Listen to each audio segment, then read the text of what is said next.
우리 같이 말씀 보겠습니다. 우리 어제부터 다시 성경 일독 본문으로 성경 묵상이 돌아갔습니다. 지난 대림절 4주 동안 우리 성서정과 본문으로 묵상을 했고, 어제부터 다시 이사야 본문, 대림절 전에 읽었었던 때부터 이제 읽기 시작을 했죠. 오늘은 이사야서 40장, 41장, 42장을 읽는 날입니다. 마침 이사야 40장부터는 이사야서 66장 전체로 봤을 때 세 부분 중에 두 번째 부분에 시작되는 단락입니다. 이사야서를 크게 세 부분으로 나눌 수 있습니다. 1장에서 39장까지, 그리고 40장부터 55장까지, 그리고 56장부터 66장까지. 배경과 주제가 크게 달라집니다. 그래서 학자들 사이에서는 제1 이사야, 제2 이사야, 제3 이사야 이렇게 부르기도 합니다. 제1 이사야 1장에서 39장, 그리고 제2 이사야 40장에서 55장, 이 사이에는 가장 큰 차이가 뭐냐면 시대적 배경 차이입니다. 1장에서 39장까지는 이스라엘이 망하기 전의 내용이에요. 즉 이스라엘의 죄악을 폭로하고 너희는 망하게 될 것이다, 이 이제 경고가 주를 이룹니다. 그래서 지금 무서운 내용들이 되게 많이 나오고 신랄한 비판들이 많이 나오죠. 그리고 이스라엘을 위협하는 세력이 거기에서는 그 대상이 누구냐면 아수르 제국입니다. 아시리아가 주로 나오게 되는데요. 그런데 오늘 40장, 여러분 오늘도 읽으시면서 좀 느끼셨겠지만 좀 내용이 다르죠. 그리고 이제까지 많이 읽었었던 이사야서의 내용하고는 많이 다른 그런 분위기입니다. 이제 이스라엘이 이 40장부터는 이스라엘이 이미 망한 것을 전제로 합니다. 이미 망한 것을 전제로 해서 이스라엘의 위협 세력도 이제는 이스라엘을 망하게 한 바벨론이 됩니다. 그래서 바벨론이 주로 나옵니다. 이스라엘이 이미 망한 것으로 보기 때문에 이제 죄악을 폭로하고 경고하고 이런 내용보다는 주로 그 망하고 절망스러운 그 상황에서 위로하고 회복하는 메시지가 주로 나옵니다.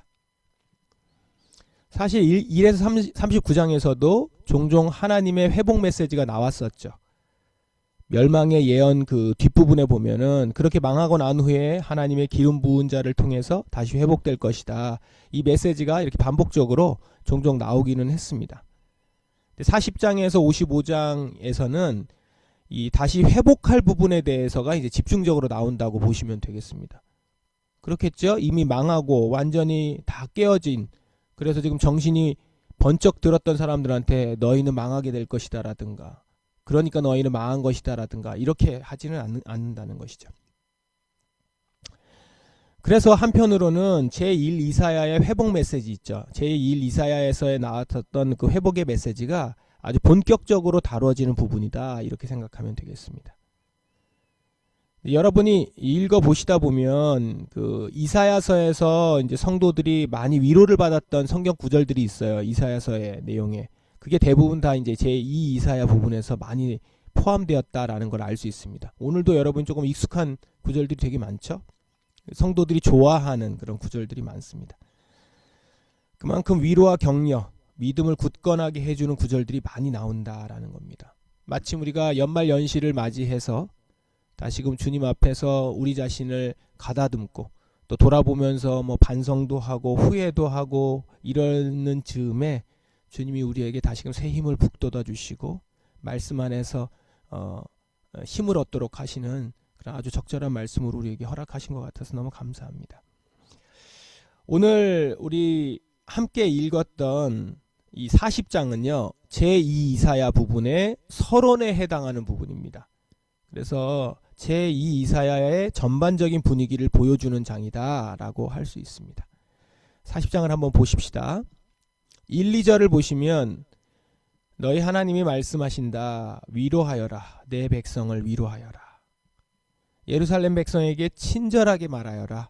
그들의 복역기간이 끝났고 그들의 죄값으로 이미 지은 죄의 2배에 해당하는 여호와의 심판을 받았다고 일러주어라.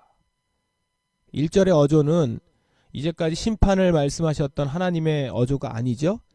그들을 위로하시려는, 그것도 뭐라고 합니까? 내 백성, 이렇게 얘기하죠.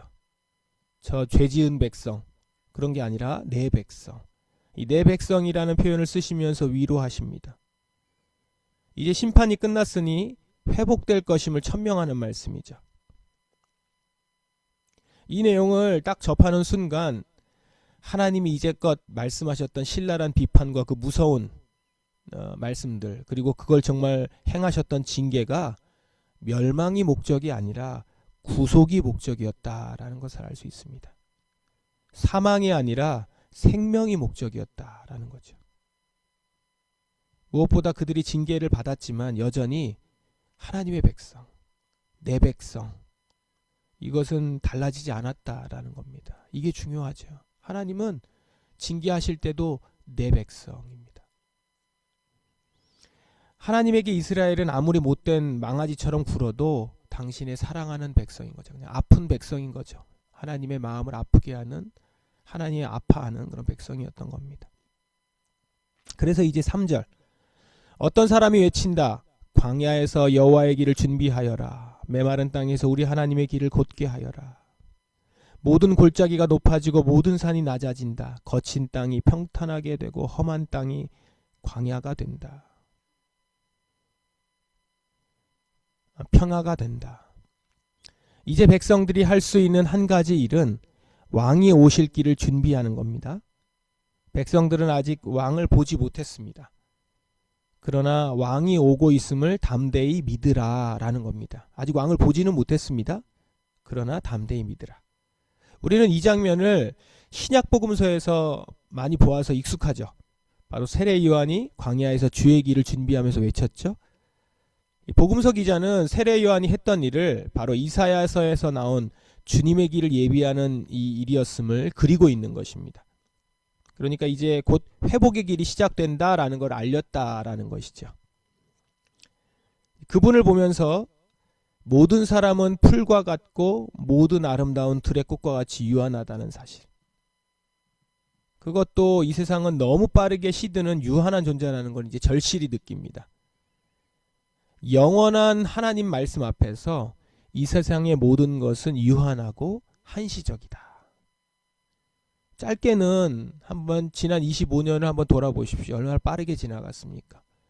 그리고 우리가 되게 중요하다고 여겼고 그 당시에는 매우 심각했었는데 지나고 났더니 곧 시들 일들이었고 한시적인 일이었고 지나갈 수 있는 일이었음에도 불구하고 그것 때문에 우리가 막 죽고 못 사는 그런 생각도 한 적이 있죠. 그런데 돌아보면 그 가운데서 영원한 하나님의 말씀, 진리의 말씀을 깨닫게 되고 그 말씀을 붙들었던 그것이 지혜였으며 그것이 우리를 살 길이었다라는 것도 깨닫지 않습니까? 영원한 하나님 말씀 앞에서 이 세상의 모든 것은 유한하고 한시적입니다. 그래서 8절에 풀은 마르고 꽃은 시들지만 우리의 하나님의 말씀은 언제나 이루어진다. 이렇게 고백합니다. 이제 이 하나님이 어떤 분인지 10절, 11절 한번 보십시오. 하나님은 강한 능력으로 다스리는 왕이면서도 동시에 어린 양을 품에 안고 어미 양을 온순히 인도하는 목자처럼 자기 백성을 돌아보시는 분이시다 라는 것을 고백합니다. 경험적으로 고백하는 것이죠. 그리고 우리도 이것을 보면서 경험적으로 아멘이라고 하지 않습니까? 그 팔에 양을 안으시듯 가슴에 품으시고 어미와 그 새끼를 친절하게 이끄신다. 그리고 이제 12절부터는 여러분 보시면 조금 어조가 달라집니다. 그죠? 12절부터는 하나님이 얼마나 능력과 위엄이 크신 분인지 하나님과 비교할 수 있는 대상은 아무것도 없다라는 것을 수사학적 질문으로 서술하죠. 그래서 계속 질문이 나옵니다. 12절부터. 보았느냐, 보았느냐, 있겠느냐, 주겠느냐, 그러면서 쭉 나옵니다. 그죠? 12절만 좀 보시면 누가 손으로 바닷물의 무게를 달아보았으며 뺨으로 하늘을 재어보았느냐. 누가 온 땅의 티끌을 그릇에 담아보았으며 저울로 산과 언덕을 달아보았느냐. 이런 식으로 질문을 합니다. 26절까지 계속되거든요. 이런 질문에 의도된 답은 무엇입니까? 아무것도 없다. 아무것도 비교될 수 없다. 라는 거겠죠. 그러니까 이렇게 비교할 수 없는 하나님, 창조주 하나님을 드러내는 것입니다. 어느 누구와 비교할 수 없는, 피조 세계에서 그분과 비교할 수 있는 대상은 아무것도 없다는 것을. 왜냐하면 그분은 피조 세계를 다스리는 하나님이시기 때문이니까. 그러니까 피조 세계를 만드셨고 피조 세계를 다스리는 분인데 피조 세계와 비교될 수 있는 게 있겠습니까? 그 위에 계신 분인데요. 이것을 이렇게 반복해서 강조하는 이유는 무엇입니까? 그러므로 우리는 하나님의 말씀을, 하나님의 약속을 신뢰할 만하다라는 거죠. 이 세상의 것과 비교할 수 있는 것이 없는 분, 그분이 우리를 다스리고 계시니 이 세상의 것과 비교할 수 없게 신뢰할 만하다. 풀은 마르고 꽃은 시드나 주의 말씀은 영원하다. 이 세계를 다스리는 하나님이 하시는 말씀인데 그분은 실수도 누구의 방해도 받지 않으시고 반드시 이루시는 분이시다라는 것입니다. 그러므로 이렇게 이제 권면하는 겁니다. 27절. 야곱 백성아, 너희가 어찌하여 불평하느냐? 이스라엘 백성아, 어찌하여 말하기를 여호와께서는 나의 어려움을 모르고 계신다. 내 하나님께서는 나의 간절한 부르짖음을 무시하신다라고 하느냐? 너희가 알지 못하였느냐? 너희가 듣지 못하였느냐? 여호와께서는 영원하신 하나님이시며 온 세계를 창조하신 분이다. 주께서는 지치지도 않으시고 피곤해하지도 않으신다. 아무도 주의 크신 지혜를 알지 못한다. 결코 무시하시지 않으시고요. 우리의 어려움을 모르고 계시지 않는다라는 겁니다. 우리 하나님은 영원한 하나님이시며 온 세계의 창조주십니다. 이것을 여러분 불평하지 마시고 불안해하지 마시고 믿으시고 붙들라라는 겁니다. 29절. 여호와께서 지친 사람에게 힘을 주시며 약한 사람에게 능력을 넘치도록 주신다. 아이라도 지치고 피곤해하며 젊은이라도 넘어지고 쓰러지지만, 우리가 아주 잘 아는 말씀 같이 보면서, 여호와를 의지하는 사람은 새 힘을 얻으며 독수리가 하늘 높이 솟아오르듯 올라갈 수 있다. 그러한 사람은 뛰어도 지치지 않으며 걸어도 피곤하지 않을 것이다. 여호와를 의지하는 사람은 에게 주시는 새 힘, 그것을 경험할 수 있을 것입니다. 지금 이 말씀이 패망한 이스라엘에게 주어진 것임을 기억하십시오. 완전히 망해서 끝났다 라고 하는 이들에게 조차도 끝나지 않았다 라고 말씀하는 것이고, 그 말씀을 전능하신 하나님이 말씀하시는 것이다 라는 겁니다. 그러므로 여러분, 때로는 우리가 징계 같은 상황에 처했을 수도 있습니다. 제가 잘못한 거죠. 저의 실수죠. 제가 죄를 지어서 욕심을 부려서, 그래서 실패하기도 하고 넘어지기도 하고 무너지기도 하고 얻지 못하기도 하고, 징계 같은 상황입니다. 그런데 그 상황 속에서도 회복을 기대하십시오.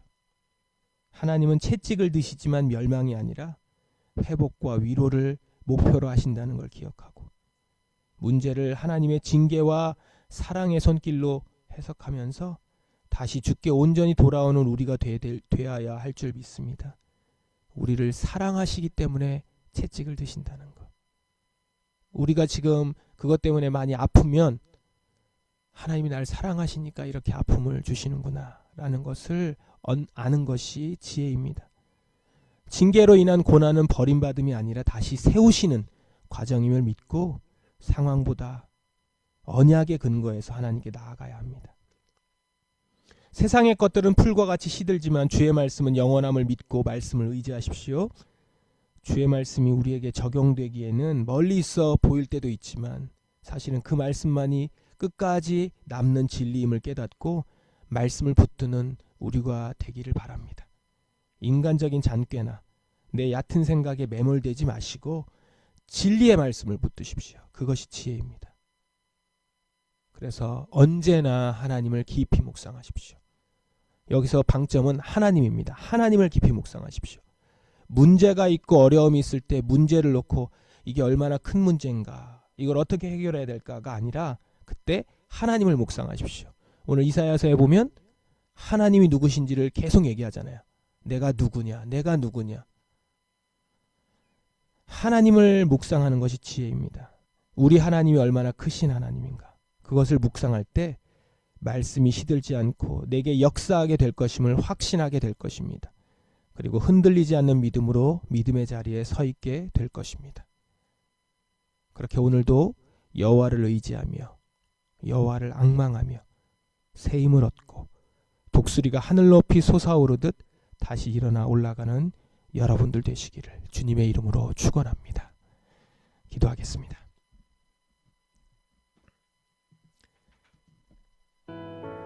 오늘 말씀을 의지하면서 여러분도 나아가십시다. 제가 오늘도 여호와를 의지합니다. 여호와를 앙망합니다. 그 안에서 새 힘을 얻고 독수리가 하늘 높이 솟아오르듯 다시 일어날 줄 믿습니다. 풀은 마르고 꽃은 시드나 주의 말씀은 영원합니다. 다시금 주님을 붙듭니다. 이렇게 나아가십시다. 다 같이 기도하겠습니다.